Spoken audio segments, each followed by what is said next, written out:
युगायुगांचा आज काळोख संपला होता. युगायुगांचा आज काळोख संपला होता. मानवतेचा महानायक प्रज्ञासूर्य जन्मला होता. प्रज्ञासूर्य जन्मला होता. मित्रहो, ज्याप्रमाणे सूर्याचे तेज, सागराची खोली आणि आकाशाची उंची शब्दात मांडता येत नाही, अगदी तसेच बाबासाहेबांची महती शब्दात सांगताही येत नाही. ते म्हणतात ना, एखादी रात्र जर जास्तच काळोखी असेल तर येणारा सूर्योदय तितकाच प्रखर आणि तेजस्वी असतो.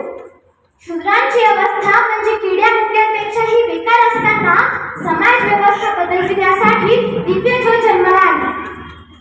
स्वतंत्र भारताचे प्रथम कायदेमंत्री, भारतीय संविधानाचे शिल्पकार, देशरत्न, विश्वरत्न, भारतरत्न डॉक्टर बाबासाहेब आंबेडकर यांना माझा दिवाळ पंचांगना.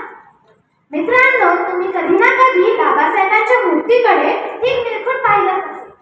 तर बाबासाहेबांच्या एका हातात भारतीय संविधानाचे पुस्तक आहे आणि उजव्या हाताने ते काहीतरी दर्शवित असतात. मी बऱ्याच लोकांना प्रश्न केले, दुसऱ्या हाताने बाबासाहेब दर्शवित असतात तरी काय? काही म्हणाले ते पूर्वेकडे दर्शवित असतात, काही म्हणाले ते दिल्लीकडे दर्शवित असतात आणि काही म्हणाले ते कोणतीतरी दिशा दर्शवित असतात.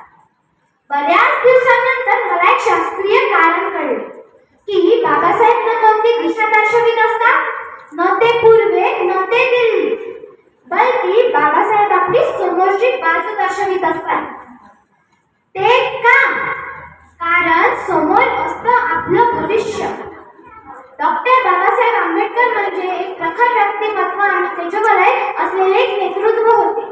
त्यांनी नेहमीच भारताच्या भवितव्याविषयी विचार केले आणि ते आजही आपल्याला सांगत आहे, पोरांनो, भविष्याकडे चला. स्वतःचे भविष्य बनवायचे असेल तर पहिल्यांदा स्वतःचे ध्येय ठरवायला शिका. महात्मा ज्योतिबा फुले म्हणायचे, ध्येय नसलेली माणसे साधनाच्या फेसासारखी असतात. साधनाचा फेस बघितलाय? थोड्या वेळसाठी हातावर दिसतो आणि मग गायब होऊन जातो. तसेच ध्येय नसलेली माणसं थोड्या वेळसाठी दिसतात आणि मग नाहीशी होऊन जातात.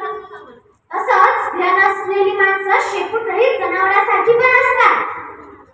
एकदा एक लहानसं पोर एका व्यक्तीच्या घरी गेले. त्या व्यक्तीच्या घरी सगळ्याच महापुरुषांची फोटो लागलेली होती. त्याच्यातले एक